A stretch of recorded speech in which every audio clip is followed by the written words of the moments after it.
কিরে কমল, হাটের থেকে ফিরলি নাকি? হ্যাঁ গো রামুদা, এই তো রোজকার মতো একটা রুই মাছ কিনে বাড়ি ফিরছি। তুই রুই মাছ কিনে বাড়ি ফিরছিস, আর আমি তো যাচ্ছি ইলিশ মাছ আনতে রে। সে তুমি আনতে পারো, কিন্তু আমার তো আর ইলিশ কেনার সামর্থ্য নেই। আরে গাধা, আমি তো রাজেশের মুখে শুনলাম হাটে নাকি ইলিশের দাম সস্তা হয়েছে, তাই তো হাটের দিকে ছুট লাগাচ্ছি রে। যদি সত্যি সত্যি আজ সস্তা ইলিশ পেয়ে যাই, তবে 5 থেকে 6 কেজি ইলিশ এনে রাখবো রে, 5 থেকে 6 কেজি। ধুর রামুদা, তুমি যে কি বলো না, হাটে ইলিশের যে দাম, ইলিশের দাম শুনেই তো আমি এই রুই মাছ কিনে বাড়ি ফিরছি। ওই বেটা রাজেশ তোমাকে মিথ্যা বলেছে গো, তোমাকে মিথ্যা বলেছে।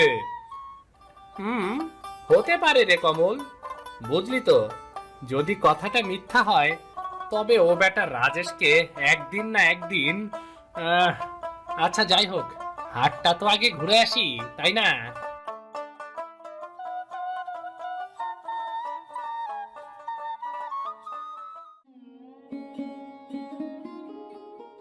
পোড়ামুখ মিনসে কি আর এখন গেছে হাটে? সকালটা ধরে কাক পাখির মতো পথেই বসে থেকে এখন শাক ভাত রান্না করতে আসা লাগলো। আজ আসুক বাড়ি, ওর একদিন কি আমার একদিন। আরে থালা বাসন আস্তানোর শব্দ মনে হচ্ছে। ইস, বড্ড দেরি হয়ে গেল, আজ মনে হয় আর রক্ষা নেই। বউ গো, ও ও বউ, বউ। ওই এসেছে, মিনসের সকাল ধরে এখন আসার সময় হতো।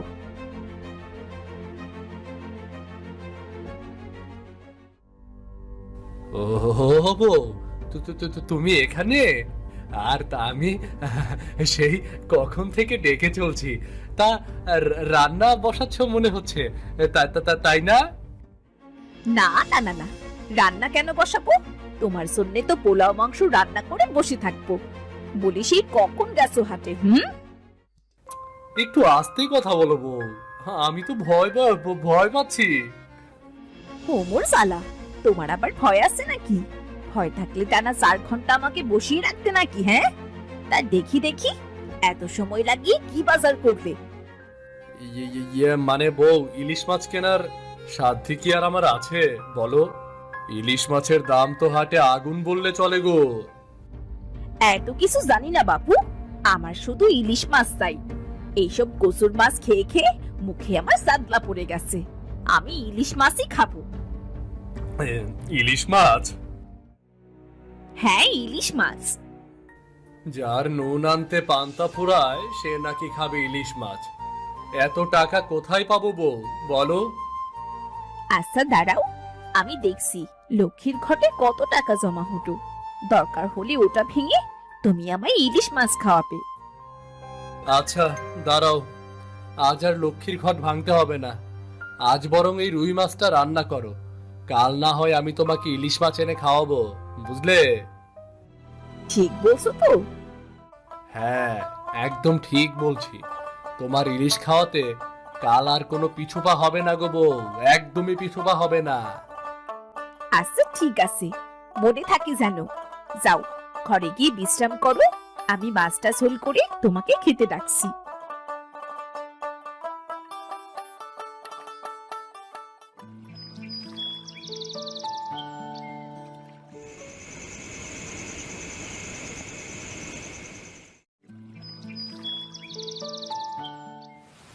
পরের দিন সকাল থেকে শুরু হলো তুমুল বেগে ঝড় বৃষ্টি।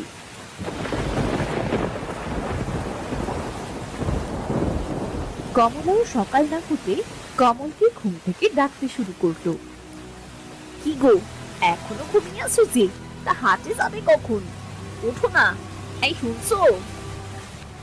আহ বউ, বাইরে বৃষ্টি, এই ঠান্ডা ঠান্ডা আবহাওয়ায় একটু ঘুমাতে দাও নাকি? বৃষ্টি মাথায় যাবো কি করে হাটে বলো? বৃষ্টি মাথায় করে যাবে মানে? তুমি কি করে যাবে সেটা আমি কি জানি? আজ আমি ইলিশ মাছ চাই চাই। ভোরে তুমি উঠবে নাকি তোমার গায়ের ওপর জল ঢেলে দেব? আরে না না না না, আমি এক্ষুনি যাচ্ছি। বৃষ্টি হচ্ছে তো কি হয়েছে, রান্নাঘর থেকে ভাঙা ছাতাটা এনে দাও দেখিনি। আমি ভাঙা ছাতা নিয়েই যাব, এনে দাও। এই নাও, এখানে 200 টাকা আছে। লক্ষ্মীর ঘর ভেঙে এই টাকা হয়েছে। এই কয় টাকা দিয়ে ভালো দেখে একটা ইলিশ আনবে। আচ্ছা আচ্ছা বেশ, আমাকে এবার ছাতাখানা এনে দাও দেখি। 200 টাকায় কি আর ইলিশ মাছ হবে রে বউ?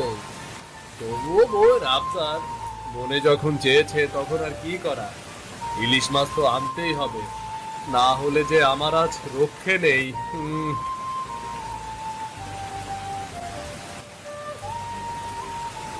এই নাও, ছাতাটা ধরো দেখি।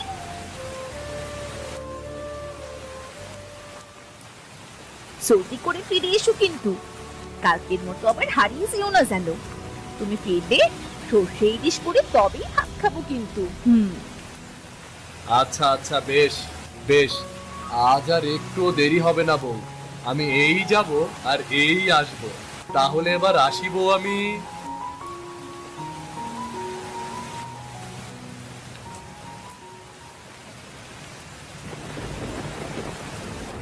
না, ভিজেই তো গেলাম, এভাবে যাওয়া যায় নাকি?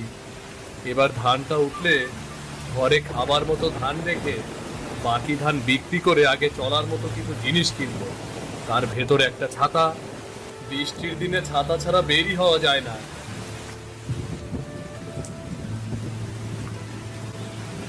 আরে কমল দাদে, তাই বাদলা বৃষ্টিতে কোথায় চললে গো কমল দা?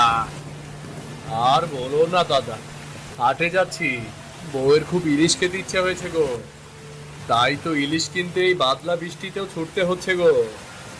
ও ইলিশ, আরে বলো কি দাদা, আজকের বাজারে ইলিশের যে দাম, আমি তো না কিনেই চলে এলাম গো। দাম হলে আর কি করা, বউয়ের ইচ্ছে বলে কথা। হাড়িতে ভাত না থাকলেও ইলিশ তার চাই চাই গো, ইলিশ তার চাই চাই। আচ্ছা আচ্ছা, জলদি যাও গো দাদা, বৃষ্টি হচ্ছে তো ইলিশের দোকানে একদম ভিড় জমেছে। জ্যান্ত জ্যান্ত ইলিশ, আহ, জ্যান্ত ইলিশের স্বাদই যেন আলাদা গো। কমল হাটে গিয়ে ইলিশের দোকান থেকে একটা ইলিশ মাছ কিনে বাড়ি ফিরছিল। সে রাস্তা পেরিয়ে তাদের পুকুরের পাশ দিয়ে যাবার সময় পা পিছলে পুকুরের ভেতর পড়ে গেল। ওরে ইসি, কি যে ব্যথাটা পেলাম রে বাবা গো বাবা। ও, বুড়ো বয়সে বাচ্চাদের মতো পিছলে গেলাম রে। এই মাছ, আমার মাছ কই? হায় হায় রে, আমার মাছটা বুঝি পুকুরের জলে হারিয়ে গেল। এবারে এবার কোন মুখে আমি বউয়ের সামনে গিয়ে দাঁড়াবো?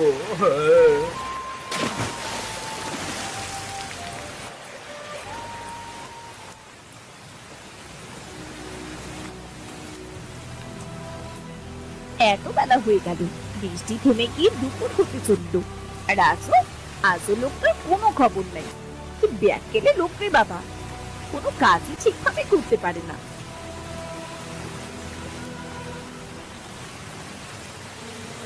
ওরে, বউ আমার বারান্দায় পায়চারি করছে, কি বলবো গিয়ে।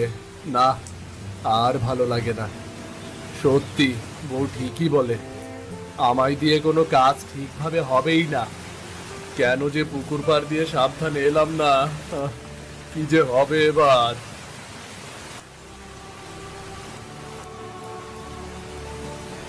কি গো, তুমি ওইখানে দাঁড়িয়ে কি ভাবছো?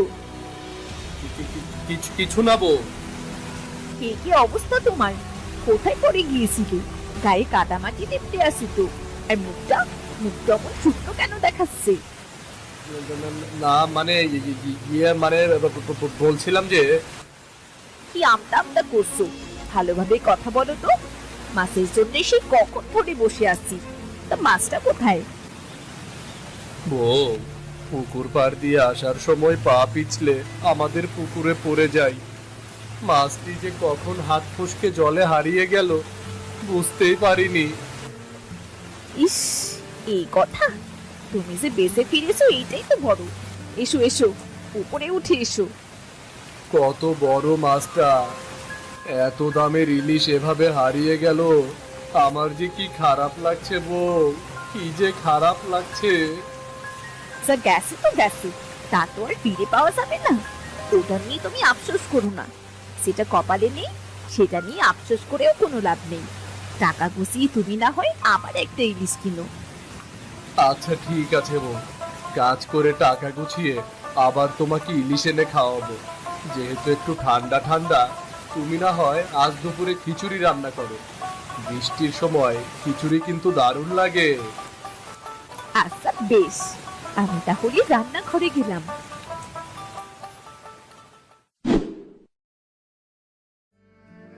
নে তো মা, তাড়াতাড়ি এদিকে আয়, খাবার খেয়ে নে। তোকে খাইয়ে তোর বাবাকে আবার খাবার দিতে হবে। সে লোকটা সকাল ধরে না খাওয়া। খাবো না, আমি মোটেও খাবো না। রোজ রোজ তুমি মরিচ দিয়ে ভাত দাও আমায়। মরিচ ভাত আমি আর খাবো না। আহ! আমি ইলিশ মাছ দিয়ে ভাত খাবো মা। আজ মরিচ দিয়ে ভাত খা মা। তোর বাবা সুস্থ হয়ে গেলে তোদের জন্য বড় একটা ইলিশ আনতে বলবো।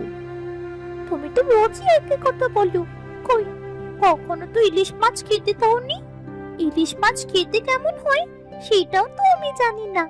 তুমি আজই আমায় ইলিশ মাছ দিয়ে ভাত দেবে, তারপর আমি খাবো। এর আগে একটা ভাতও আমি খাবো না মা। আজ খেয়ে নে না মা, তুই আমার লক্ষ্মী মা। বললাম তো খাবো না, খাবো না, খাবো না। আমি ইলিশ মাছ চাই চাই। খচ্চর মেয়ে একটা, যেটা বলবি সেটাই। ভালো মন্দ তুই কিছুই বুঝিস না। যা, না খেয়ে বাড়ি থেকে বেরিয়ে যা।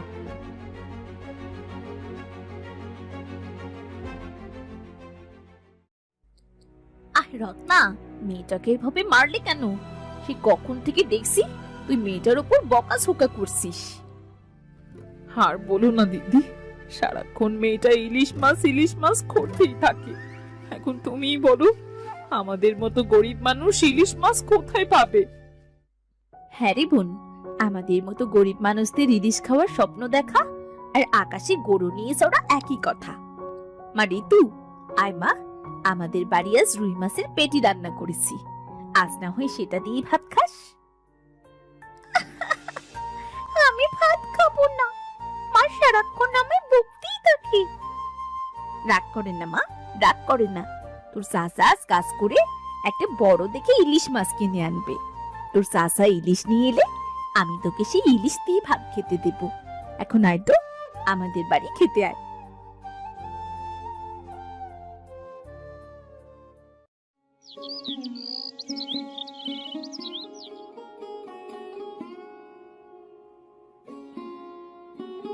বউ, এক গ্লাস জল দাও তো, গলাটা একদম শুকিয়ে গেছে। তুমি চলে এসেছো? আমি তো একটু পরেই তোমার জন্য খাবার নিয়ে যেতাম। এই রোদ গরমে কি আর করব, ফসলের অবস্থা খুবই খারাপ। আমি এবার মনে হয় একটা ফসলও বাড়িতে আনতে পারবো না গো বউ। বলো কি? কেন, ফসলের কি হয়েছে? ধানে এক ধরনের পোকা বের হয়েছে, সেই পোকায় ধানগুলো সব কেটে নিচ্ছে। আমার কাছে তো আর এখন পয়সাও নেই যে কীটনাশক কিনে ধানে দেব। আসলে আমারই ভুল হয়েছে। আমি যদি ইলিশ মাছ খেতে না চাইতাম, তবে সেই টাকা দিয়ে কীটনাশক কিনতে পারতে, আর আমাদের ফসলের কোনো ক্ষতিও হতো না। সবার মনে খালি ইলিশ খাবার আফসোস। উহ, কবে যে ইলিশ খেতে পারবো। পারবি মা, পারবি। আমরা যদি এক পিস খাই, তবে তুইও এক পিস খাবি। আমার ভালো চাচা। দেখো, খুব তাড়াতাড়ি তোমরা ইলিশ মাছ খেতে পারবে, সাথে আমিও খেতে পারবো। হয়েছে, পাকা বুড়ি একটা। তোর কি খাওয়া হলো? হ্যাঁ হয়েছে তো। এই রুই মাছের পেটিটা খুব মজার ছিল, তবে ইলিশ মাছ হলে আরো ভালো হতো। আমি এখন বাড়ি গেলাম গো চাচি, আবার রাতে আসবো। আচ্ছা ঠিক আছে, যা, বাড়ি কি যেন একদম বায়না করবি না, তাহলে কিন্তু তোর মা আবার তোকে বকাঝকা করবে।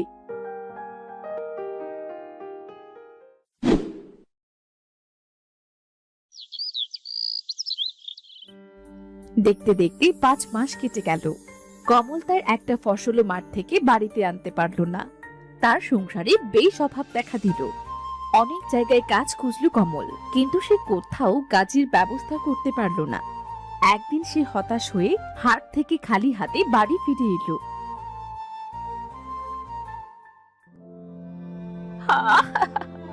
আর যে পারছি না, দুদিন হলো না খাওয়া, ঘরে সামান্য জলটুকু ছাড়া যে আর কিচ্ছু নেই।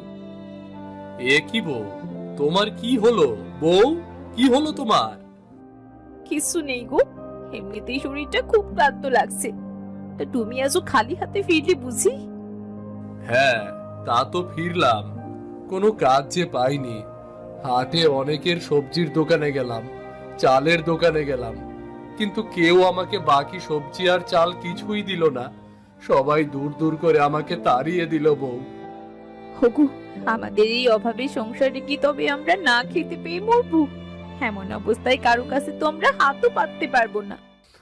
আহ, ঠিক বলেছ বউ, আমাদের মতো মানুষ কারো কাছে হাত পাততে পারে না।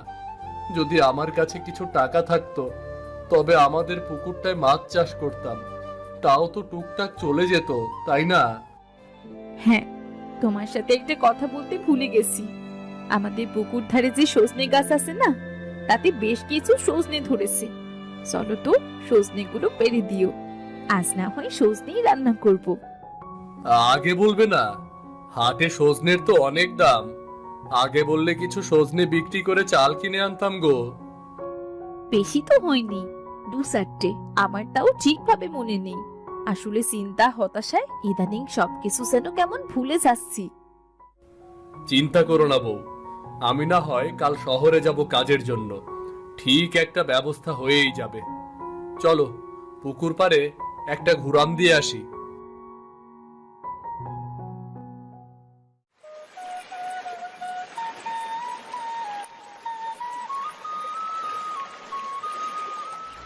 গাছে ওঠার মতো শক্তিটুকু যে গায়ে নেই। গাছে তো বেশ কিছু সজনে হয়েছে গো। না উঠতে পারলে থাক, আমি না হয় হাবুদার ছোট ছেলেকে ডেকে আনি। আরে না, কাউকে ডাকতে হবে না, আমি উঠছি। বউ, ওগুলো দেখা যায় কি? ওগুলো, হ্যাঁ, এই মাছ না কি ওগুলো? আরে না, এই পুকুরে মাছ আসবে কোথা থেকে? ওমা, তাই তো, এত মাছ! ওগো, ওগো, দেখো কত মাছ চাতাল কাটছে যাবে। এ তো ভারী আশ্চর্যের বিষয়, কখনো কোনো মাছই তো পুকুরে ছাড়লাম না। ওগো, এটা পরে ভেবে দেখবো গো, সজনে পরে পারবো। তুমি আগে ঘর থেকে জালটা আনো, দেখিনি কেমন হয়েছে পুকুরে মাছ, আগে সেটা দেখি।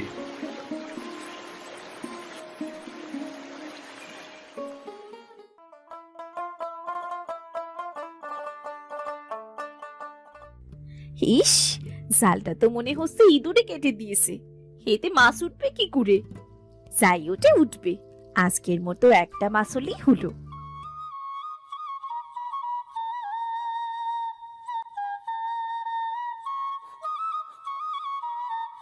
কমলা বাইরে থেকে একটা বালতি নিয়ে জলদি পায়ে পুকুর ঘাটের দিকে গেল।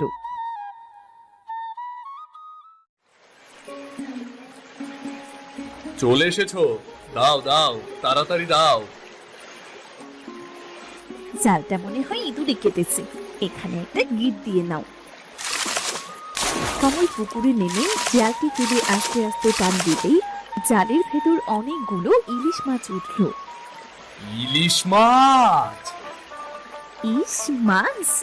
মা গো মা, আমাদের পুকুরে ইলিশ মাছ হয়েছে। ওগো, এটা কিভাবে সম্ভব গো? বউ, আমি বেশ বুঝতে পেরেছি।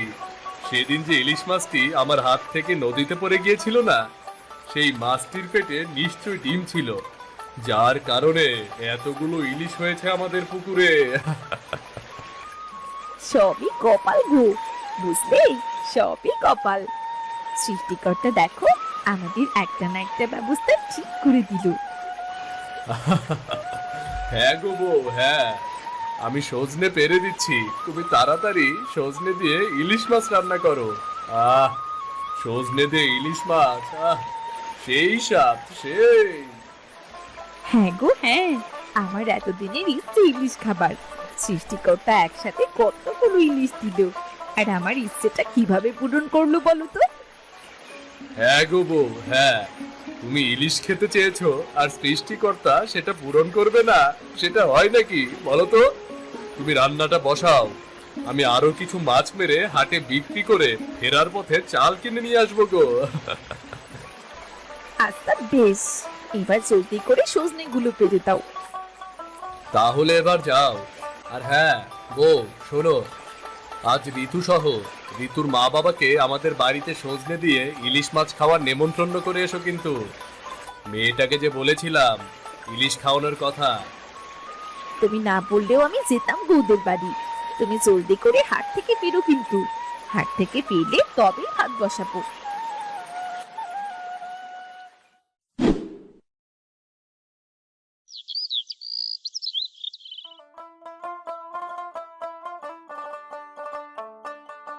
আহ, কি স্বাদ হয়েছে তরকারিটা! সজনে দিয়ে ইলিশ। ও চাচি, আমায় আরেক পিস মাছ দাও না গো চাচি। পাগলি মেয়ে, এমন ভাবে চাইছিস কেন? নে খা। আজ তোর ইচ্ছে মতো ইলিশ খা। শুধু আজ না, এখন থেকে রোজ আমাদের বাড়ি তুই ইলিশ খেতে আসবি রে মা। রোজ তোকে আমি ইলিশ মাছ খেতে দেব। রোজ ইলিশ মাছ কোথায় পাবে গো চাচা? আমাদের পুকুরে ইলিশ মাছ হয়েছে না, এই ইলিশ মাছের চাষ করব আমরা পুকুরে। এদের ভালোভাবে পরিচর্যা করব, তাহলে আর আমার পুকুর থেকে ইলিশ মাছ ফুরোবে না, আমার সংসারে আর অভাব হবে না। আমাদের মতো গরিবদের সৃষ্টিকর্তা আছে দাদা। কথায় আছে না, ধৈর্যের ফল মিষ্টি হয়। কঠিন সময়ে যে ধৈর্য ধরতে পারে, সৃষ্টিকর্তা তাকে কখনো নিরাশ করেন না।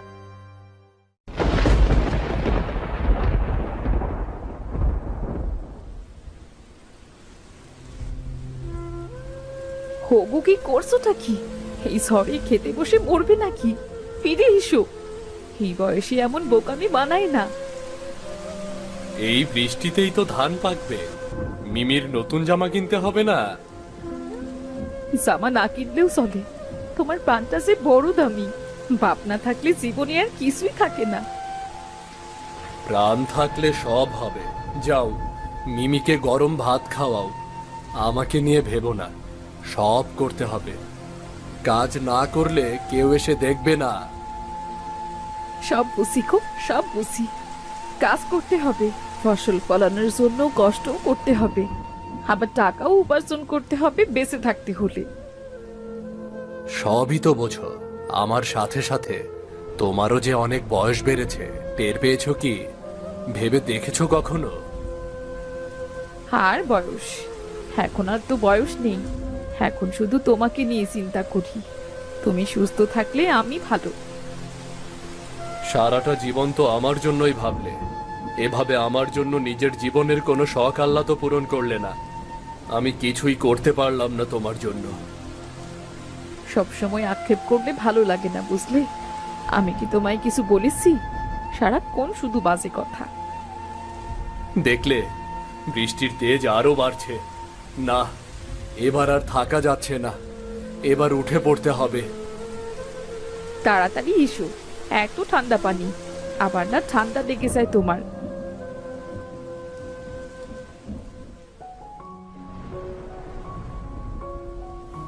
দেখলি তো আমার ছাতা, শহর থেকে আনা। তোর বাবা কিনে দেবে কবে?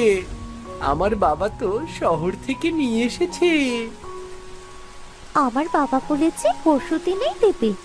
সবার বাবার মতো আমার বাবাও কিছু একটা চাইলে সাথে সাথে দেবার চেষ্টা করে। পরশুদিন আবার কবে? তোর বাবা তো গরিব, গরিবরা আবার সব কিনতে পারে নাকি? গরিব হলে কি হয়? গরিবেরা কি মানুষ না, নাকি অন্য কোনো জন্তু? আমার বাবা সবচেয়ে ভালো। গরিবরা মানুষ কিনা জানি না, শুধু জানি গরিবরা কিছুই কিনতে পারে না, টাকা নেই বলে। সবকিছু কি টাকা দিয়ে কিনতে হয়? এমন অনেক কিছুই পাওয়া যায় যেটা কিনতে টাকার প্রয়োজন হয় না।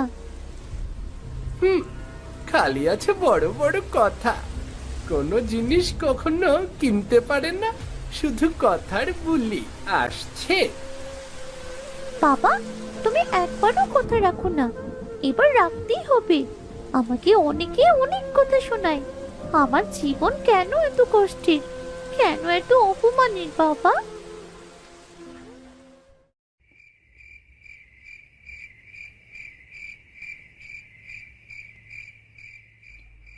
বাবা, আজ কাদির আবার হেসেছে। লাল ছাতা চাই বাবা, নইলে আমি স্কুলে যাব না বাবা। অনেক কষ্ট দিয়ে কথা শোনায়। মা, টাকা তো কালই দোকানে যাব, তোকে আর কথা শুনতে হবে না। টাকা কোথায়? গত মাসের ধানের টাকা তো মহাজন নিয়ে গেছে। ঘরে খাবার মতন তো কিছুই নেই। তুমি খাওয়া বন্ধ করো, আমার ছাতা চাই, না হলে আমি স্কুলে যাব না, ভাতও খাবো না। খাওয়া তো এমনি বন্ধ রে মা, ঘরে কিছুই নেই রান্নার জন্যে। আর তুই তো এখনো ছোট, কিছুই বুঝিস না। যেদিন বুঝবি সেই দিন আর কোনো কথাই গায়ে লাগবে না। আহা, এটুকু মেয়ের কাছে তুমি এসব কি বলছো? ও কি এগুলো কিছু বুঝতে পারে? বোঝাতে পারবে না কেন? বুঝতে হবে। গরিব হয়ে জন্মেছে, অনেক কিছুই বুঝতে হবে। অন্যের কথা সহ্য করতে হবে। মা, স্কুলে অন্যের কথা শুনতে হয় গরিব হওয়ার জন্যে, আবার তোমাদের কাছেও কথা শুনতে হয়। আমি কি ইচ্ছে করে গরিব হয়েছি? মারে, এত কষ্ট নিয়ে কথাগুলো বললি, আমার কষ্টে বুকটা ফেটে যাচ্ছে রে মা।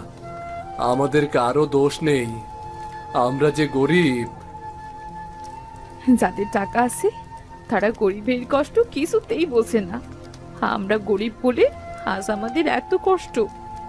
কোনো একদিন যদি একটু বড় লোক হতে পারতাম, তাহলে গরিবদের অনেক কিছু দিতাম। হ্যাঁ মা, কখনো গরিবদের কষ্ট দিয়ে কথা বলতাম না। আমারও খুব ইচ্ছে করে বড় লোক হতে। এত কষ্ট আমি কই রাখি? বাবা, স্বামী দুটিতেই আমি ব্যর্থ। তোমাদের কোনো কিছুই আমি পূরণ করতে পারিনি, কোনো শখ আমি পূরণ করতে পারিনি তোমাদের। তুমি কষ্ট পেও না, এখানে তোমার কোনো দোষ নেই, আমাদের কারোরই দোষ নেই। বাবা, তুমি কেঁদো না বাবা, আমি আর কখনো বড় লোক হতে চাইবো না। মা একদম ঠিক কথা বলেছে, আমার কারো কথা শুনে তোমার কাছে কিছু চাওয়াটাই ভুল হয়েছে। মারে, জীবনে অনেক মানুষ অনেক কিছু বলবে, সবকিছু শুনলে হবে না রে মা। মা, একটু কষ্ট কর, আমি তোর জন্য সত্যি ছাতা নিয়ে আসবো রে, সত্যি ছাতা নিয়ে আসবো।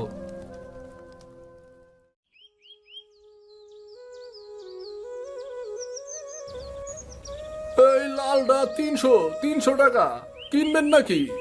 দাম কিন্তু ভালোই কম। এত দাম? একটা পাতার ছাতা 300 টাকা? এত দাম কেন এই ছাতার? কি বলছো? এটা তো কম দামই বললাম, সামনে বৃষ্টিতে দাম আরো বাড়তি হবে যে। কি কি কি বলছেন? এত টাকা কই পাবো? গরিবদের জন্য তো বেঁচে থাকাটাই মুশকিল।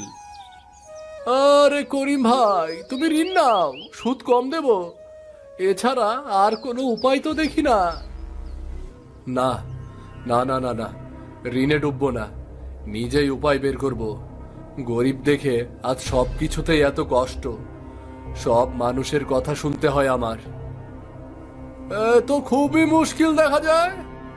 আমি কখন তোমাকে আর কোন কথা শোনালাম? যেটা সত্যি সেটাই বললাম, যেটা তোমার জন্য একমাত্র উপায় হবে সেইটাই তো বললাম আমি। এই উপায়ে সর্বস্ব হারানো ছাড়া আর কোনো দিক থাকবে না। ঋণ নিয়ে এই বোঝা মাথায় নিয়ে সব হারানোর থেকে না খেয়ে থাকা ভালো। তুমি যাও তো বাবু, তোমার সাথে এত কথা বলে আমার সময় নষ্ট করে লাভ নেই। তুমি এখন আসতে পারো, যাও যাও ফোটো। মিমি, বাবা হেরে যাবে না, যতই কষ্ট হোক আমি পারবো। তোর বাবাকে এবার হারলে হবে না, জিততেই হবে, জিততেই হবে তোর বাবাকে।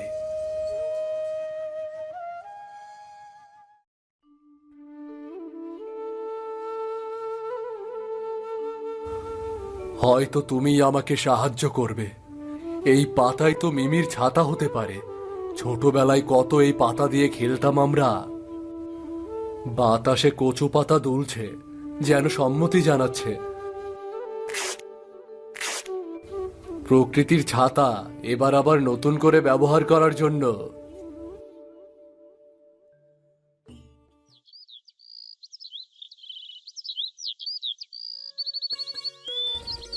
এইটা কি বৃষ্টি সামলাবে? পাতা তো ভিজে গলে যাবে।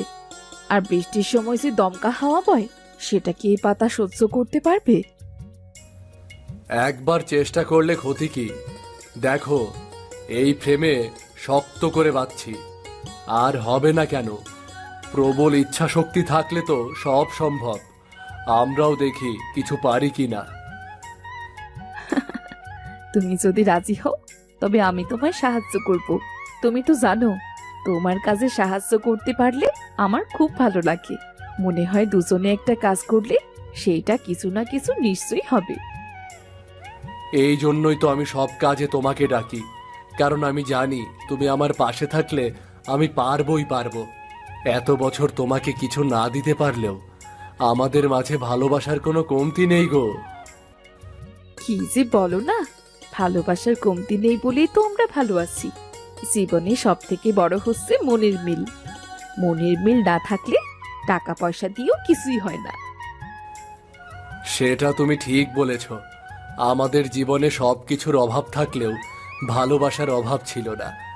আর মনের মিল না থাকলে কি আর ভালোবাসা থাকে? এইভাবে ছাতা তৈরি হবে কিনা কে জানে, কিন্তু মিমি এটা পেয়ে খুব খুশি হবে। মেয়েটার আনন্দ আর তোমার কষ্ট, এই দুটোই যেন পূরণ হয়। ওই তো আমার জীবনের সব থেকে বড় খুশি।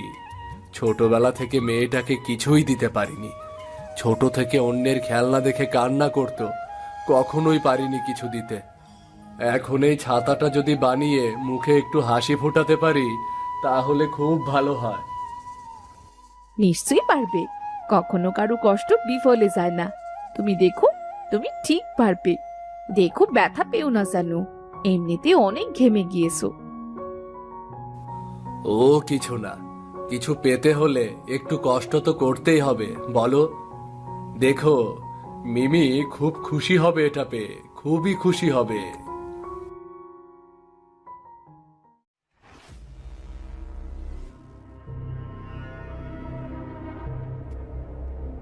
এটা ছাতা না, এটা তো কচু পাতা।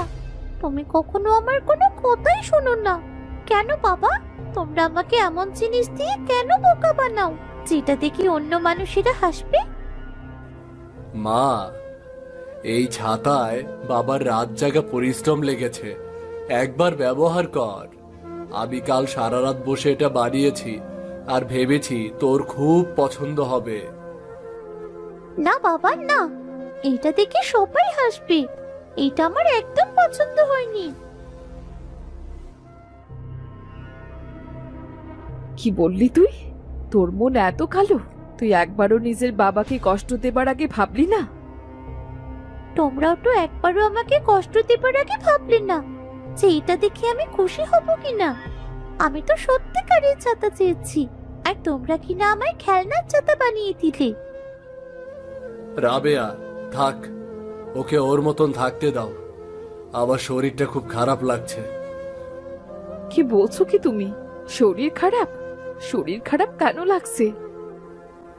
ও কিছু না, রাতে ঘুম হয়নি, তাই একটু দুর্বল লাগছে। তুমি আমাকে এক গ্লাস পানি দাও তো। সারা রাত বসে মেয়েটার জন্য ছাতা বানিয়ে তুমি অসুস্থ হয়ে পড়েছো, আর মেয়েটা সেই ছাতাটা ছুঁড়ে ফেলে দিয়েছে। এমন বাবা তুই কোথায় পাবি? সবসময় আমাদের কথা কত ভাবে, নিজের কথা কখনোই ভাবে না। বুকের মধ্যে অনেক কষ্ট জমা হয়ে আছে। হয়তো আমি ব্যর্থ, নিজের মেয়ে, নিজের স্ত্রী, কাউকেই কিছু দিতে পারিনি কখনো।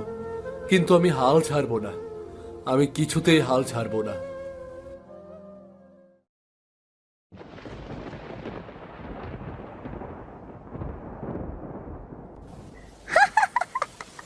কচু রাজকন্যা, কচু রাজকন্যা, আমাদের স্কুলে একজন কচু রাজকন্যা এসেছে। কে কে দেখতে চাও? চলে এসো। করিম ভাই, মেয়েকে জঙ্গলে পাঠাবে নাকি? নাকি তুমি এবার কচুর ব্যবসা শুরু করলে? বাবা, হে কেমন ছাতা! এটা ফেলে দাও। এই ছাতার জন্য আর কত কথা শুনবে। মারে, আমাকে ক্ষমা করে দিস। তোর বাবার জন্য আজ তোকে অনেক কথা শুনতে হয়েছে। আমি চাইনি তুই এত কথা শুনিস, আমি সত্যি চাইনি। না বাবা না, তোমার কোনো দোষ নেই, সব দোষ আমার। এই বৃষ্টিতে স্কুলে না গেলেই হয়, কিন্তু আমার প্রতিদিন স্কুলে যাবার জন্য তুমি এমন কাজ করলে যাতে উল্টো মানুষ তোমাকেই কথা শোনালো। এই বৃষ্টি, গরিবের গায়ে কেন লাগিস? কেন পড়িস গরিবের গায়ে? বৃষ্টি শুধু পড়বি বড় লোকদের জন্য, তাদের ছাতা আছে, আমাদের উপর পড়বি না।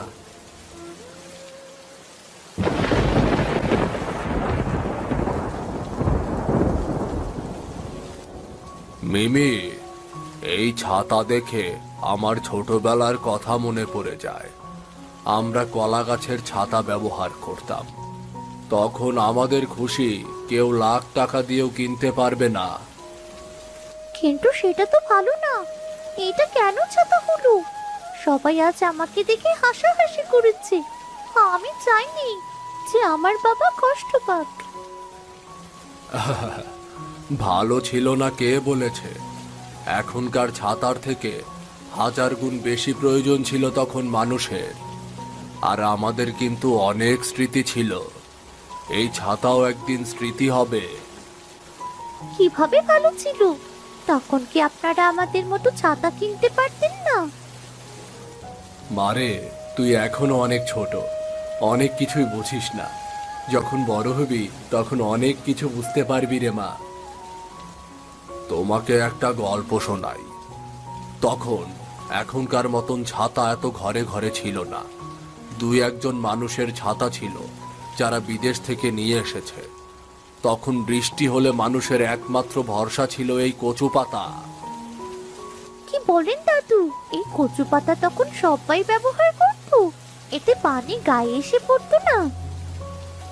কেন পড়বে মা? কচু পাতায় ওঠা পানি বেয়ে নিচে পড়ে যায়। তাই কারো মাথায় কচু পাতা থাকলে তার মাথা বা শরীরের কোনো অংশে পানি পড়ে না রে মা। এই যে ছাতা যে আবিষ্কার করেছে, সে কিন্তু কচু পাতার আলোকেই এই ছাতা বানিয়েছে। একবার নিজ থেকে ভেবে দেখো, নিজেরাই বুঝতে পারবে। আসলেই তো, একদম ঠিক কথা। আমি তো আগে কোনোদিন এভাবে ভেবে দেখিনি। মানুষ তো আসলে এটার মতো করে ছাতা বানিয়েছে। মাতব্বর সাহেবের কথা আমার মেয়ের মনে ধরেছে। এবার হয়তো সে ধীরে ধীরে সব বুঝতে পারবে।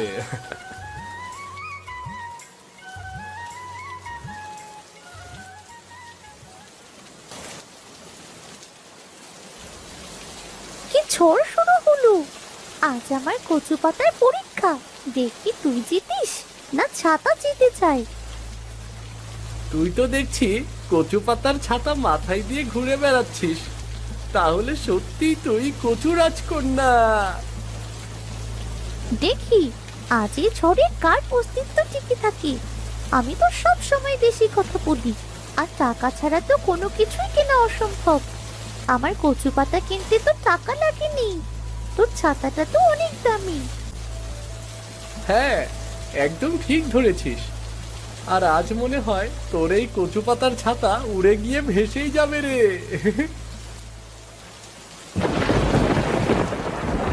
কোথায় তোর দামি ছাতা? আমার এই কচু পাতার ছাতা ভাঙেনি, কারণ এতে বাবার ভালোবাসা জড়িয়েছিল। আর এটা তো খুব কম দামিও না, আবার বেশি দামিও না। আসলে এটার কোনো দামই হয় না। আমায় ক্ষমা করে দিস রে মিমি।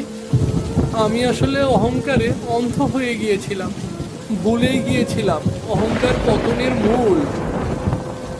আসলে আমিও ভুলে গিয়েছিলাম যে ভালোবাসা মিশ্রিত যে কোনো জিনিসের শক্তি অনেক দামি জিনিসের থেকেও বহু গুণ বেশি। ঠিক বলেছিস তুই। আজ থেকে আমরা বন্ধু। কখনোই কোনো জিনিস নিয়ে আমি আর হাসবো না, কিছুতেই না। আমার বাবার দেয়া ভালোবাসায় চড়ানো জিনিসটিকে আমি বারবার ফিরিয়ে দিয়েছি, বাবাকে কষ্ট দিয়েছি, আর যেটা করে আমি চরম অন্যায় করেছি। যাই করিস না কেন, তোর বাবা তোকে খুবই ভালোবাসে, এই কথাটাই কিন্তু কোনো ভুল নেই। আজই তার কাছে ক্ষমা চেয়ে নিবি, কেমন? একদম ঠিক বলেছিস, বাবা আমাকে খুব ভালোবাসেন। বাবা যখন দেখলেন এই জিনিসটা বাবার পক্ষে কেনা সম্ভব নয়, তখনই বাবা যেভাবেই হোক সেটা আমাকে দেবার ব্যবস্থা করতেন।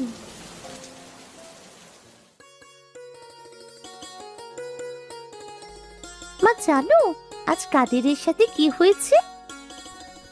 না বললে জানবো কি করে? তুই তো আমাদের সেই গল্প বলিসনি। তোর ছাতায় কি জাদু লাগানো নাকি? আমারটা তো একদিনেই ভেঙে গেল, তোরটা তো আর ভাঙলো না। জাদু না, বাবার হাতে স্পর্শ। আমার বাবার সারা রাত জাগা কষ্টের তৈরি এই কচু পাতার ছাতা। আমার বাবাও তো শহরে থাকে, কিন্তু সে কখনো সময় দেয় না, শুধু মাঝে মাঝে আমাদের জন্য এসব শহুরে উপহার পাঠায়। কিন্তু বিশ্বাস কর, আমি শুধু বাবাকেই চাই, এসব উপহার আমার লাগবে না। বাবা পাশে থাকার মতো বড় উপহার আর কিছুই হতে পারে না। আমার আর কিচ্ছু লাগবে না, শুধু আমার বাবা আমাদের পাশে থাকলেই আমি খুশি। এর থেকে আর বড় পাওয়া কি হতে পারে? মারে, গরিব বলে, টাকা নেই বলে তোকে কিছু দিতে পারি না রে মা। আজ তুই আমাকে এত সম্মানিত করলি, আমি কি এই সম্মানের যোগ্য রে? মনে হচ্ছে যেন গর্বে আজ আমার বুকটা ফুলে উঠেছে। সব সময় সুখে থাকার জন্য টাকা ও দামি জিনিসের দরকার হয় না। সুখে থাকতে হলে দরকার ভালোবাসা আর বোঝাপড়া। আমরা সত্যি অনেক সুখী। মা একদম ঠিক বলেছে বাবা, আমরা সত্যি অনেক সুখী। সুখী হবার জন্যে আমাদের টাকা পয়সার দরকার নেই। দেখো না, কাদিরের মনে কত দুঃখ, ওদিকে ওদের কত টাকা পয়সা। আজ এই ছোট একটি বিষয় আমাদের সব ভুল বুঝাবুঝির অবসান করিয়ে দিল। মানুষের সুখে থাকতে হলে দরকার হয় ভালোবাসা ও ভালো মন্দ বোঝাপড়া।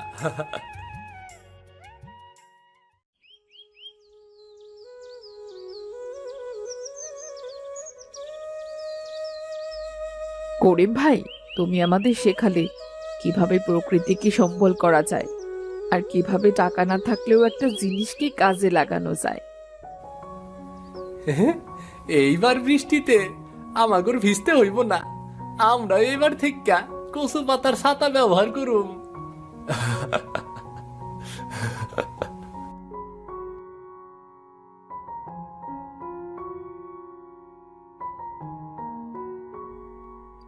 বাবা, কাল স্কুলে স্যার জিজ্ঞেস করেছিলেন আমার ছাতা কোথায় পেলাম। তারাও অনেক আগ্রহী, এত সুন্দর বুদ্ধি কিভাবে পেলাম। কি বললি? সত্যি? আমার তো বিশ্বাসই হচ্ছে না। বললাম আমার বাবা বানিয়েছে, আর সবাই তো অবাক। বললাম আমার বাবার কষ্টের বানানো ছাতা। টাকাই সব নয়, টাকার চেয়ে কষ্টটাই বড়। দেখলি তো, আজ সবাই তোর প্রশংসা করছে, তোর বাবার প্রশংসা করছে। আমি সত্যি কখনো ভাবিনি সবাই এটা পছন্দ করবে। প্রয়োজনে আরো অনেকগুলো বানাবো আমি।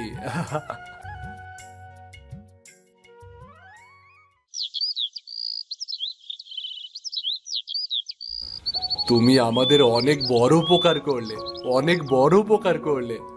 ছায়াও দিলে, এখন ছাতাও দিচ্ছ। তোমার এই ঋণ আমি কখনোই ভুলবো না, কখনোই ভুলবো না তোমার ঋণ। যেইখানে টাকার জোর নাই, সেইখানে ভালোবাসার জোর সবচেয়ে বড় মুদ্রা। এই মুদ্রায় করিম জিতছে। আমার বাবার হচ্ছে ভালোবাসা আর মায়ার জোর, যেটা সবার থাকে না। মূল কথা, মানুষের জীবনে টাকা পয়সা সব না। সুখে থাকতে হলে ভালোবাসা ও পারস্পরিক সম্মান বোধ সব থেকে বেশি দরকার। কাউকে না বুঝে আঘাত করা উচিত নয়, সবার কষ্টের মূল্য দেওয়া উচিত।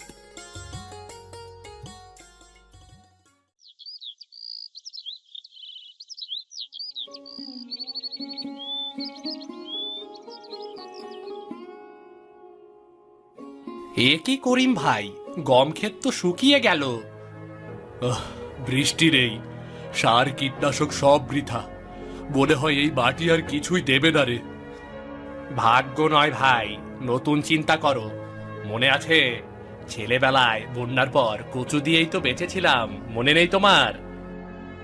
হ্যাঁ, কিন্তু এখনকার মানুষ কচুকে আগাছা ভাবে। ভাই, কচু এমন এক জিনিস যার সাথে আমার ছেলেবেলার হাজারো স্মৃতি জড়িয়ে আছে। এইটা একদম ঠিক কথা। একটা সময় ঘরে যখনই রান্নার কিছু থাকতো না, মা তাড়াতাড়ি একটু কচু রান্না করে সবাইকে খাওয়াতো। হ্যাঁ, আমাদের দেশে কি ভাই কচু এক ধরনের নাকি?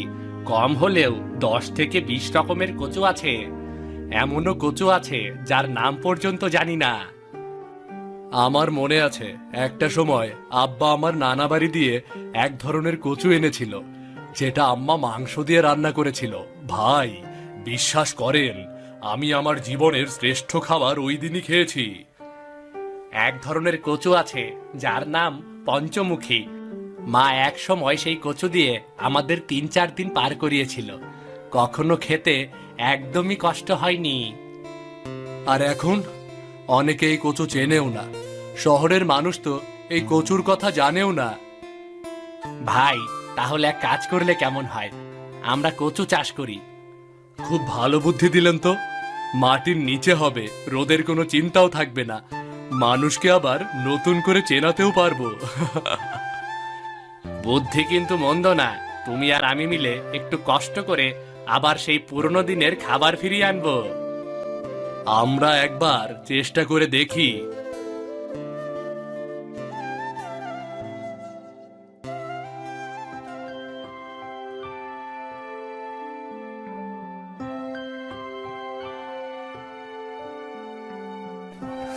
কচু, তোমার বাবা সত্যি এটা চাষ করবেন?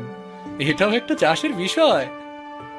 দেখো, এই ফসলে পানি কম লাগে, বাজারেও চাহিদা বাড়ছে। তুমি জানো না, বিদেশে কচুর চিপসও বিক্রি হয়। সত্যি? তাহলে তো গোল্ডেন চান্স। আমাদের দেশে কচুর এখন প্রচুর চাহিদা। এখন বড় বড় সুপার শপগুলোতে প্যাকেজিং করে বিভিন্ন জাতের কচু পাওয়া যাচ্ছে, যেগুলোর দাম আকাশ ছোঁয়া এবং চাহিদাও ব্যাপক। আমি সত্যি এসব জানতাম না। আমাদের দেশের বাড়ির দিকে এসব কচুর চাহিদা খুব কম, আর থাকলেও আমি হয়তো কখনো খাইনি, এই জন্য হয়তো জানি না। হ্যাঁ, তুমি নিজেও কখনো খাওনি, তাই হয়তো জানো না।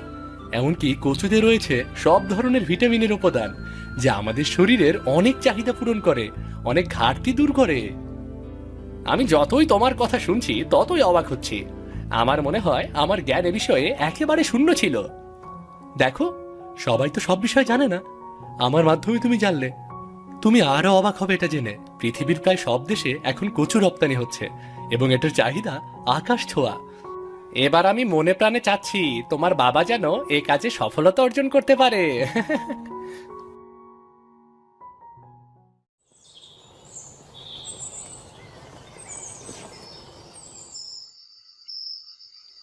আব্বু, এই দেখো, কচুর ফল মাটির নিচে হয়, পুষ্টিও বেশি, দেশে বিদেশে এর ব্যাপক চাহিদা। মানুষ কিনবে তো। এখনকার মানুষ কি এই কচু চেনে নাকি? 98 সালের বন্যার সময় আমরা কচু ভেজে খেয়েছিলাম। মাটির নিচের এই ফল তো সৃষ্টিকর্তারই দান। তখন এই কচুই ছিল আমাদের একমাত্র ভরসা। বাজারে ভালো খাবারের চাহিদা বেড়েছে, আমরা জৈব কচু শাক চাষ করব। বর্তমানে ঔষধি খাবারের চাহিদা খুবই বেশি। এই কচুর কিন্তু অনেক পুষ্টিগুণ আর উপকারও রয়েছে। সেটা যদি আমরা মানুষের কাছে পৌঁছে দিতে পারি, তাহলে যারা কোনোদিনও কচু খায়নি তারাও খেয়ে দেখবে। আর একবার যে এই কচু খাবে, তারা জীবনে বারবার এটা খেতে চাইবে। বাবা, তুমি হয়তো জানো না, শহরে অনেক বড় বড় সুপার শপ থাকে, যেখানে একটা দোকানের মধ্যেই পুরো বাজার থাকে। সেই দোকানগুলোতেও এই নানা জাতের কচু প্যাকেটজাত হয়, উচ্চ দামে বিক্রি হচ্ছে এবং এর চাহিদাও ব্যাপক। বাবা, তোমাদের কথা যদি সত্যি হয়, তাহলে আমার মনে হয় এই কচু শাকের বিকল্প আর কিছুই হতে পারে না, কারণ এতে কোনো লস নেই এবং এর ফলনে খরচও অনেক কম হয়। হ্যাঁ, মাটির নিচে হওয়ার কারণে ফসল শুকানোর বা নষ্ট হওয়ারও ভয় কম থাকে। তাহলে আমরা কাল থেকেই কাজে লেগে পড়ি। তোমরা কি বলো? জালালও আমাদের সাথে একসাথে কাজ করবে, ও আগ্রহ পোষণ করেছে। তাহলে তোমরা একসাথে কাজ শুরু করে দাও, দেরি করে লাভ নাই।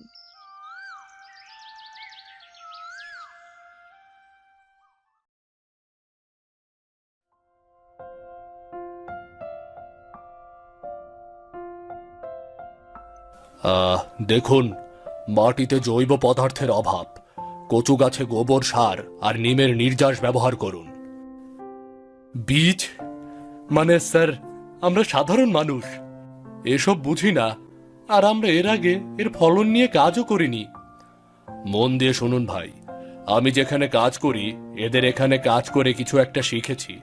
এরা একদম শুরু থেকে চাহিদা সম্পূর্ণ এবং দামি জিনিসের ক্ষেত্রে একজন প্রান্তিক কৃষকের সাথে যোগাযোগ করেন। জি স্যার, আমার ছেলের বন্ধুর কারণে আমি আপনাদের ঠিকানা পেয়েছি। ও না থাকলে কখনোই আপনাদের পেতাম না। এই যে, আপনাকে শুরু থেকে সবকিছু বলে দেওয়াই আমার কাজ, যাতে করে আপনার ফসল একদম পারফেক্ট এবং স্পেশাল হয়, অন্য মানুষ যেন না ঠকে। এই জন্য আমাদের খরচ বেশি পড়ে, তবুও আমরা চাই মানুষকে একদম সব থেকে উৎকৃষ্ট মানের ফলন উপহার দিতে। জি অবশ্যই, মানুষকে ভালো জিনিস দিলে মানুষ অবশ্যই সেটার প্রতিদান আবার ফিরিয়ে দেবে। জি, এই জন্যই লোকেরা আমাদের যে কোনো পণ্য বারবার কিনতে আসে, কারণ এখানে বিশ্বাসের একটা বিষয় আছে। জি, আপনি আমাদের সবকিছু বলে দিন, আমি ঠিক সেভাবেই আগাবো যেভাবে আপনাদের জন্য এবং আমার জন্য এবং সবার জন্য উৎকৃষ্ট ফলন হয়। এমনিতেও আপনি কৃষক হিসেবে সরকারি প্রকল্প থেকে হাইব্রিড বীজ পাবেন। আমি আবেদন করিয়ে দিচ্ছি, সব ধরনের সহযোগিতা আপনি আমাদের কাছ থেকে পাবেন। অসংখ্য ধন্যবাদ স্যার। আপনি যে কোনো সমস্যা আমাদের জানাবেন, আমরা আপনাকে সব ধরনের সাহায্য করার আপ্রাণ চেষ্টা করে যাব।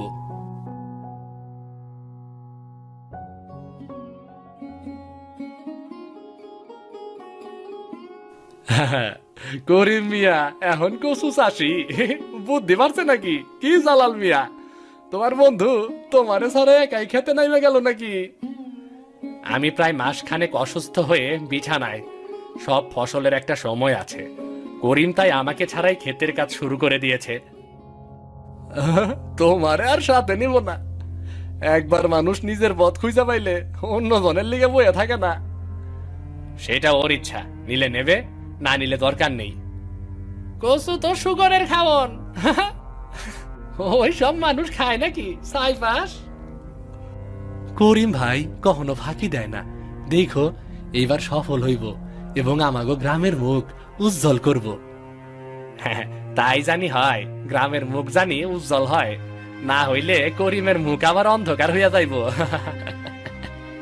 আরে না না, কঠোর পরিশ্রমী লোক কখনো অন্ধকার নিয়ে আসে না, পরিশ্রম নিয়ে আসে সাফল্য আর আলো, বুঝলা?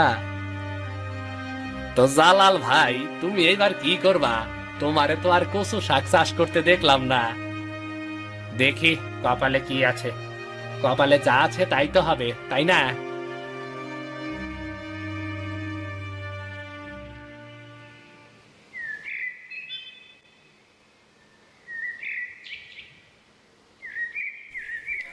আমাকে ছাড়াই কাজ শুরু করে দিয়েছো, একবার আমাকে জানাতে পারতে। জালাল, আমি শুরু করে দিয়েছি ঠিক আছে, কিন্তু তোমাকে ছাড়া না। আমার অংশ করেছি আমি, বাকিটা তুমি করবে। আমি অসুস্থ, সবটাই তুমি জানতে, একটু অপেক্ষাও তো করতে পারতে। তোমার আমার অসুস্থতায় কি ফসল ও বীজ সঠিক সময় বসে থাকবে নাকি? সব ফসলের একটি আদর্শ সময় আছে। আমি সেই কাজটাই করেছি যাতে তোমার আর আমার জন্য সুবিধা হয়। তাহলে তুমি আমাকে ভুলে যাওনি? আমি তো ভাবলাম তুমি আমাকে একদমই ভুলে গেছো। ধুর বোকা, এই নাও, হাতে হাতে কাজ করো, অনেক কাজ রয়ে গেছে, আমি আর একা কাজ করতে পারছি না। মনে আছে স্কুলে পড়ার সময় এই মাঠে আমরা ফুটবল খেলতাম? হ্যাঁ রে, তখন ফসলও ভালো হতো। কি যেন হারিয়ে গেছে, এই বাতাস, আলো, সময়, আবহাওয়া সব হারিয়ে গেছে। সত্যি আগের মতো কিছুই নেই। আগে যা ফসল লাগাতাম তাই সোনা হয়ে যেত, কিন্তু এখন পরিশ্রম করেও কোনো ফল পাওয়া যায় না।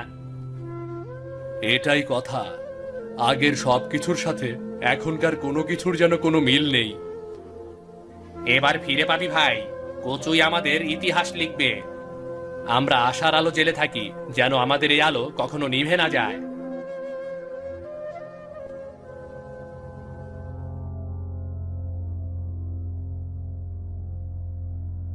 করিমের জমি আমার দখলে এলে তুমিও পাবে লাভ, তখন আমাদের দুজনেরই লাভ আর লাভ। কিন্তু কেমনে সম্ভব? করিম তার পোলা কোনোদিনও মাইনা নিব না সেটা। কেন? রাজু আর বুলবুলকে ডাকো, আজ রাতেই কাজ শেষ করে। কিভাবে কি করবে এটা সম্পূর্ণ তোমার দায়িত্ব এবং বুদ্ধি। আপনি একটু আমারে বইলা দেন, আমার কি করতে হইব?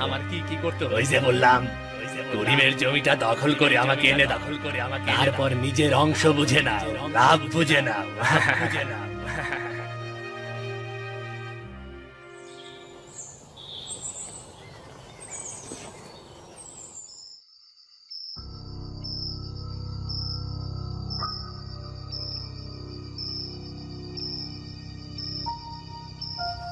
এই রাতের আধারে এত বড় ষড়যন্ত্র কি করে করলে আব্দুল?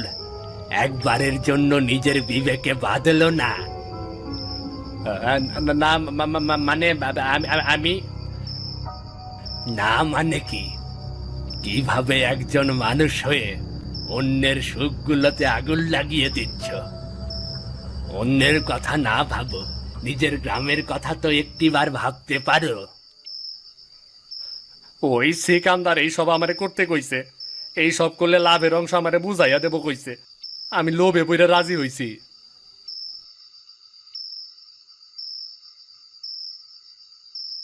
লজ্জা করে না? গ্রামের ভাগ্য পূর্বে। বাবা, আমরা শুধু আদেশ মেনেছি, কি করতে হবে এক্ষুনি বলুন না। পুলিশ আসছে, কি করে একজন মানুষ আরেকজনের ক্ষতি করে সেটা আমার মাথায় আর আসে না।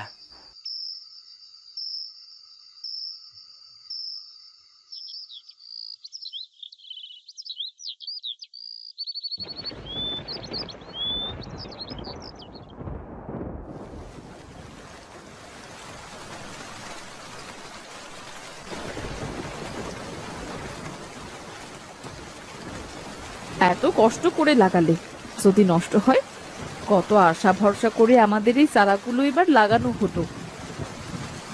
বাবা, তুমি চিন্তা করো না, কিচ্ছু হবে না। তুমি একটু নিজের উপর ভরসা রাখো। অমন কষ্ট পেও না দয়া করে। হয়তো এটা আমাদের জন্য পরীক্ষা। পরীক্ষার ফলাফল পরিশ্রমীদের জন্য সব সময় সুখকর হয়। আর কত পরীক্ষা দেব বলো? এত পরীক্ষার দিতে পারছি না। পরীক্ষা দিতে দিতে আমি ক্লান্ত। এবার একটু স্বস্তি চাই। বাবা, এবার আপনি জয়ী হবেন, অবশ্যই হবেন। বৃষ্টি থেমে গিয়েছে। এই বৃষ্টি খুব অল্প সময়ের জন্য, চারার কোনো ক্ষতি হবে না। তাই যেন হয়। এই চারা আমাদের স্বপ্ন। এবার এই চারা দিয়েই স্বপ্নের জাল বুনেছি। কিছুতেই আমি এবার আমার এই স্বপ্ন ভাঙতে দেব না, নষ্ট হতে দেব না।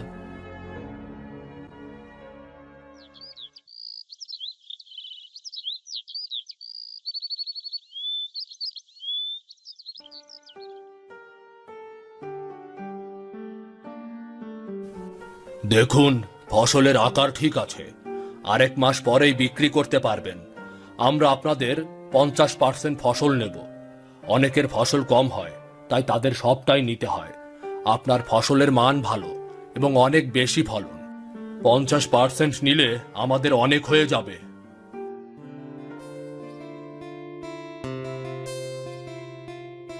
এই সাফল্য সোশ্যাল মিডিয়াতে ভাইরাল হবে, খুশিতে যেন আর ধরছে না।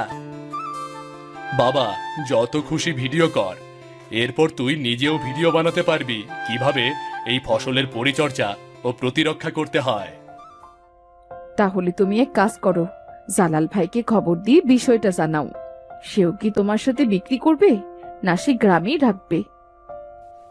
না, আমরা দুজন বিক্রি করব, আবার দুজন গ্রামেও রাখবো।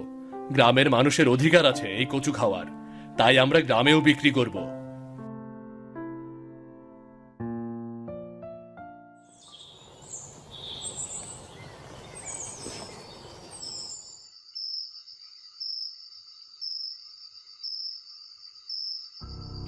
আমি নিজেও তো একজন চাষি, এত ঈর্ষা কেন?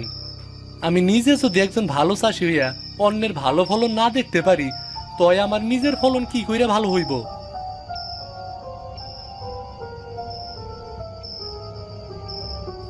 দেখো আব্দুল, সেদিন আমি তোমাকে কিছুই বলিনি, কারণ আমি কিছুতেই মিলাতে পারছিলাম না আমি তোমার কি ক্ষতি করেছি যার কারণে তুমি আমার সাথে এমন আচরণ করেছিলে।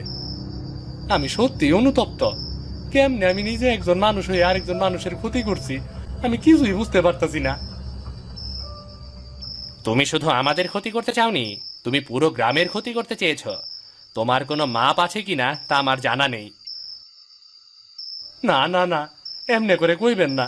আমি খুব সাধারণ একজন মানুষ, সিকান্দারের কথায় লোভে বইরা এই কাজ আমি কইরা ফেলাইছি।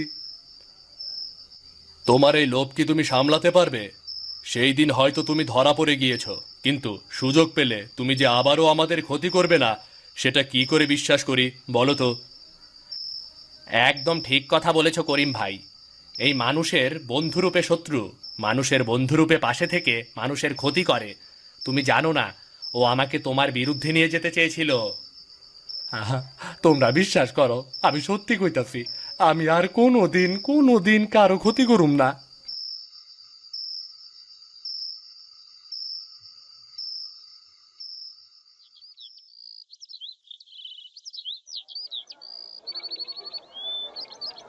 শহরেও পাঠাও, আমরা এত সুস্বাদু খাবার সত্যি কম পাইছি, তাও আবার নিজে গ্রামের ফলন। এই কচু এখন গ্রিন গোল্ড।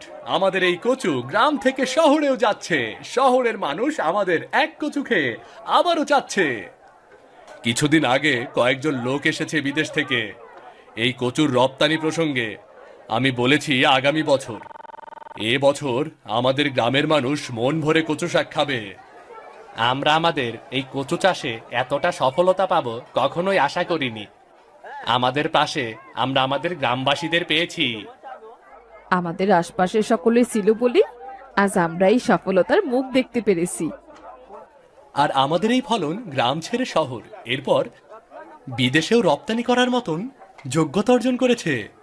এই অর্জন সবার, এই অর্জন শুধু আমার আর জালালের নয়। আপনারা সবাই এভাবে আমাদের পাশে থাকবেন। আমরা একসময় আমাদের সবকিছুতেই জয়ী হব।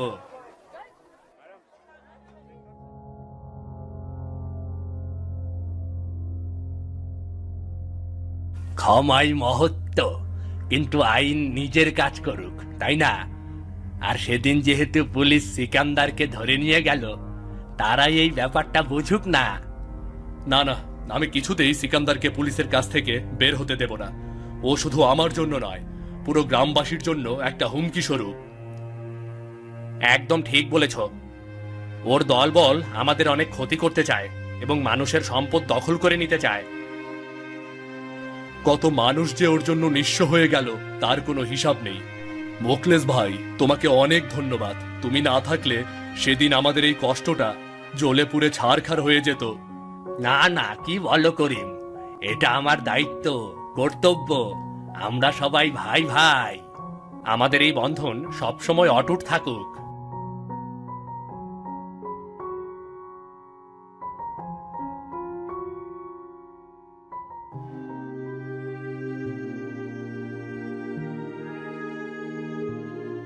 ভাই, আমারে ক্ষমা করে দাও, আমি আমার নিজের ভুল বুঝতে পারছি। ঈর্ষা নয়, একসাথে কাজ করো। এবারের মতো ক্ষমা করে দিচ্ছি, কিন্তু এরপর কেউ অধর্ম সহ্য করব না, মনে রেখো। আমি আর কখনো এমন ভুল করবো না, কখনোই না। আমার উপর ভরসা রাখো।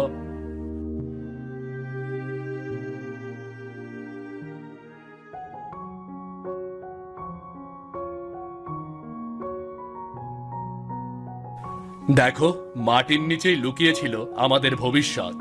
এই মাটি হচ্ছে সোনা। এই সোনাকে আমরা কিছুতেই অবহেলা করব না। তুমি একদম ঠিক বলেছো। আমরা আর কখনোই এই সোনাকে অবহেলা করব না। এখানেই আমাদের সব ফসলের মুখ দেখব। বাবা, আমাদের এই কচু আজ বিশ্ব সেরা। আমাদের এই মাটি কচু শাক চাষের জন্য উৎকৃষ্ট। আমরা আমাদের কচু বিদেশেও পাঠাতে পারবো। সবাই তখন আমাদের গ্রামের নাম চিনবে। সবাই আমরা কচু চাষি। মাটি কাঁদলে ফসল বাড়ে, মানুষ কাঁদলে সমাজ বাঁচে। মূল কথা, মাটি কাঁদলে ফসল বাড়ে, মানুষ কাঁদলে সমাজ বাঁচে।